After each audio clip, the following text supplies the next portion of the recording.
हर हर महादेव।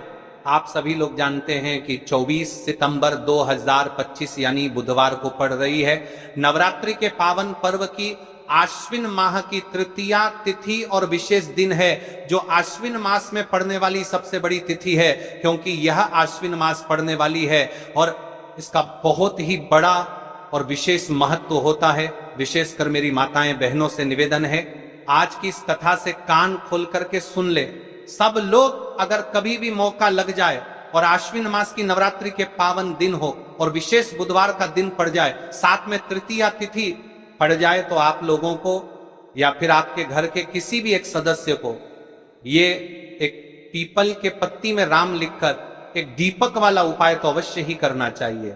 इन दोनों का संयोग बहुत ही कम आता है और जैसा कि आप सभी को पता है, हमने अभी की हमारी पिछली श्री शिव महापुराण की कथा में बताया था कि यदि आश्विन माह नवरात्रि की तृतीया तिथि का कोई सबसे बड़ा उपाय है, एक पीपल के पत्ती में राम लिखकर एक दीपक है। विशेषकर मेरी माता बहनों को पता है, देखिए ऐसे मौके बहुत मुश्किल से मिलते का है, इसलिए आपको इस दिन ये 7 काली एक पीपल के पत्ती में राम लिखकर एक दीपक तो अवश्य ही कर लेना है। मेरी कई सारी माताएं बहनें हैं जिन्होंने आज तक इस उपाय को ना किया हो, मतलब इस उपाय को सुना तो होगा कि एक पीपल के पत्ती में राम लिखकर क्या जब लिखकर एक दीपक, लेकिन आज तक उन्होंने इस उपाय को किया ही ना हो। तो देखिए, इस दिन आपके पास एक आखिरी मौका होगा। इस उपाय को करने का पूरा वर्ष निकल गया, फिर भी अपने इस उपाय को नहीं किया, तो आपसे विशेषकर निवेदन है, इस उपाय को आपको या फिर आपके घर के किसी भी एक सदस्य को अवश्य करना चाहिए। इस उपाय को करने के पश्चात आपको वह फल मिलेगा जिसकी कभी अपने कल्पना ही ना करी होगी, क्योंकि स्वयं भगवान आपको इस उपाय का फल देंगे। यह मौका हाथ से जाने ना दे। इस उपाय को आज हम आपको बहुत अच्छे तरीके से समझाने वाले हैं। इस वीडियो को देखने के बाद, इस कथा को देखने के बाद आपको कोई और कथा देखने की आवश्यकता नहीं पड़ेगी। पूरी सरलता विधि से संपूर्ण उपाय को सुनिए, किस प्रकार करना है, कैसे करना है, सामग्री कहां से लेनी है और इस उपाय को करने का आपको क्या परम पड़ेगा, क्या पूरी सरलता फल मिलेगा, हम आपको वह भी बताएंगे। लेकिन उससे पहले एक सबसे बड़ी और एक महत्वपूर्ण बात देखिए, हम इस विशेष नवरात्रि में राशि से जुड़ा भाग्य भी बताते हैं और भाग्य में चल रही परेशानियों को भी बताते हैं। तो यदि आपको ऐसा लगता है कि आपके जीवन में बहुत ज्यादा दुख कष्ट है और आपके ऊपर भगवान शिव की कृपा प्राप्त नहीं हो पा रही है, यानी जीवन से दुख कष्ट समाप्त नहीं हो पा रहे हैं, तो आप अपना नाम और अपनी राशि कमेंट बॉक्स में लिख दीजिए।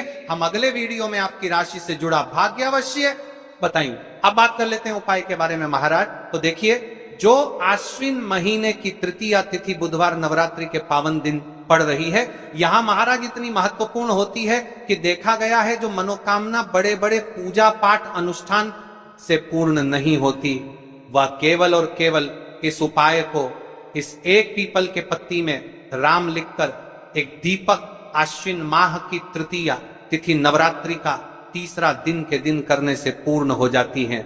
बहुत सारी मेरी कई अन्य माता बहनें हैं जिन्होंने इस उपाय को कर भी है और उनको इस उपाय का फल भी मिला है। जैसे कि हमारी व्यास पीठ पर पत्र आते रहते हैं कि गुरुजी आपके द्वारा बताए गए उपाय को हमने किया और उसका हमें फल भी मिला।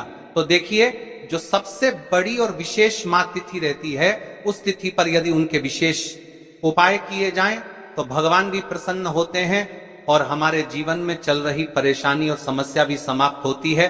इसलिए हम आपको दिनांक के उपाय बताते हैं कि किस दिन आपको किस उपाय को और किस समय, किसी निश्चित समय पर करना चाहिए। जैसा कि 24 सितंबर बुधवार नवरात्रि तृतीया तिथि, इस उपाय का आपको फल अवश्य ही मिलेगा। मेरी कई सारी माताएं बहनें हैं जो प्रश्न करती हैं कि महाराज जी, हमारे जीवन में बहुत ज्यादा दुख कष्ट चल रहे हैं, बहुत समस्या चल रही है, हम शिव मंदिर तो रोज जा रहे हैं, फिर भी वो समस्या समाप्त नहीं हो रही है। तो देखिए महाराज जी, आपके जीवन में जो समस्या चल रही है, आपको ये भी नहीं पता है कि क्यों चल रही है, उसका आपको कारण भी नहीं पता है कि वह समस्या किस कारण से चल रही है, या फिर कोई दोष भी हो सकता है, जैसे कि पितृदोष हो सकता है, कालसर्प दोष हो सकता है, वास्तु दोष हो सकता है, या फिर किसी भी प्रकार का मंगल दोष।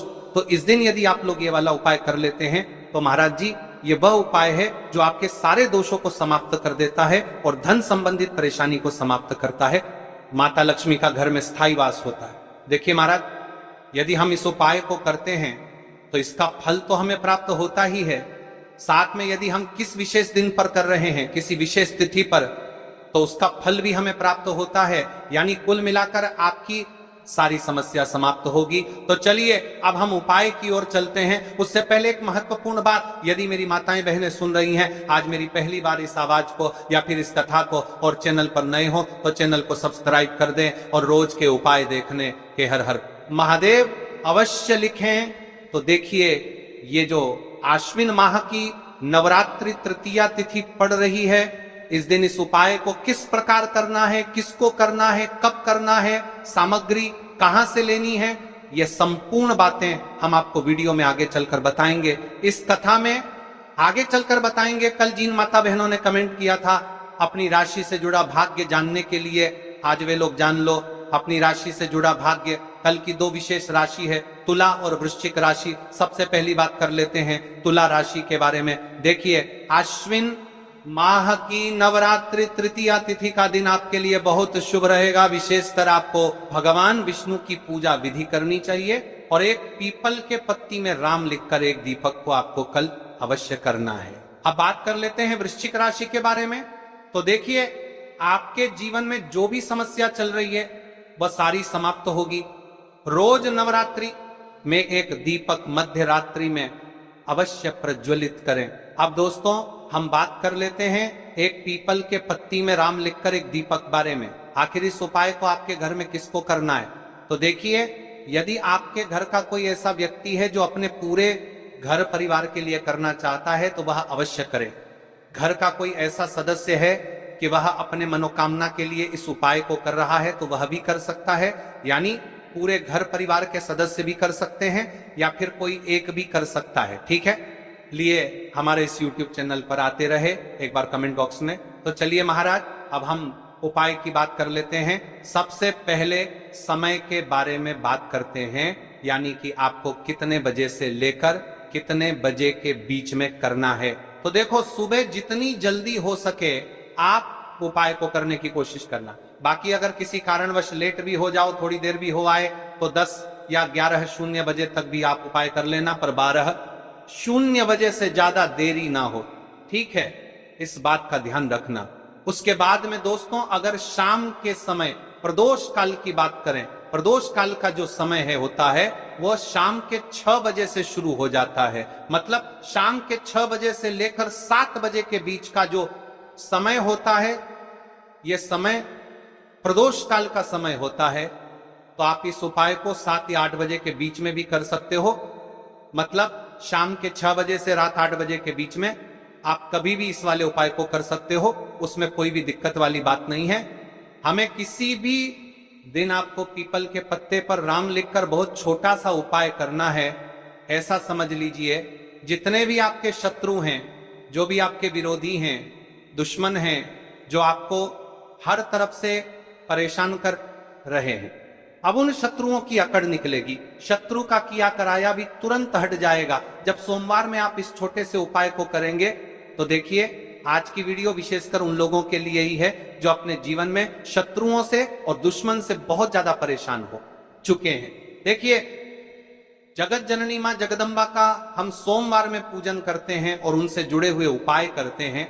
साथ ही साथ आपको बता दें कि सोमवार में संकट मोचन हनुमान जी का पूजन करने से और उनसे जुड़े हुए कुछ उपाय करने से जीवन के बड़े से बड़े कष्ट भी क्षण भर में दूर हो जाते हैं।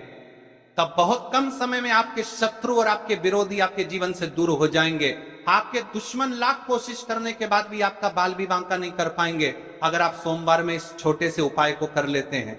अब देखिए, आज का जो समय है यह कलयुग का समय है और कलयुग के एकमात्र देवता जो अपने भक्तों के जीवन से सारे कष्टों को दूर कर देते हैं वह स्वयं है संकट मोचन हनुमान जी।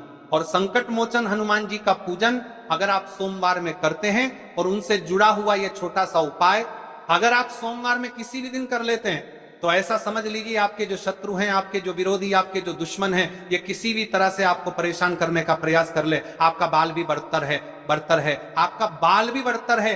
दूसरी चीज, अगर आपके शत्रु ने आपके ऊपर कोई भी तंत्र मंत्र करवा रखा है, कोई भी जादू टोना, कोई भी ब्लैक मैजिक आपके ऊपर करवा दिया है या करवाने का प्रयास कर रहे हैं, ऐसा समझ लीजिए वो किया कराया आप तक पहुंचेगा ही नहीं।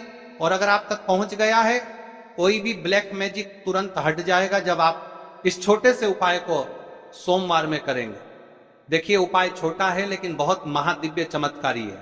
मतलब उपाय को करने में ना तो आपका ज्यादा समय जाएगा, ना ही इसमें आपके ज्यादा पैसे लगने वाले हैं। और ऐसा समझ लीजिए कि एक बार ही अगर आपने इस उपाय को सोमवार में कर लिया तो इसका महादिव्य चमत्कार आप खुद देख लेंगे।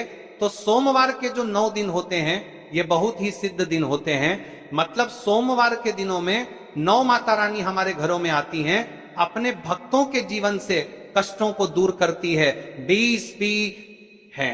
साथ ही साथ आपको बता दें कि सोमवार के टाइम पर जब भी आप संकट मोचन हनुमान जी के उपाय करते हैं तो मां दुर्गा की आपको असीम और विशेष कृपा मिलती है। मां दुर्गा आपसे बहुत जल्दी प्रसन्न होती है और आपके सारे संकटों को वह दूर कर देती है। तो पीपल के पत्ते में और पीपल के पेड़ में होता है देवी देवताओं का वास। पीपल के पेड़ में श्री हरि विष्णु साक्षात मां लक्ष्मी वास करती हैं। पीपल के देव में हमारे पितरों का वास होता है। पीपल का जो पेड़ होता है, इसका पूजन करने से शनिदेव की कृपा, उनका आशीर्वाद मिलता है। और पीपल का पत्ता जो है, इसका उपाय सोमवार में करने से व्यक्ति के जीवन से बड़े संकट और कष्ट दूर हो जाते हैं, जिसमें कि शत्रु और आपके दुश्मन जो हैं ये पूरी तरह परास्त हो जाएंगे, चारों खाने चित्त हो जाएंगे और कभी भी आपका कुछ नहीं बिगाड़ पाएंगे। अगर ये उपाय आप करते हैं तो देखिए, ये उपाय स्त्रियां भी कर सकती हैं, पुरुष भी कर सकते हैं। किसी भी दिन आप करते हैं भी इस उपाय को कर सकते हैं, ठीक है ना।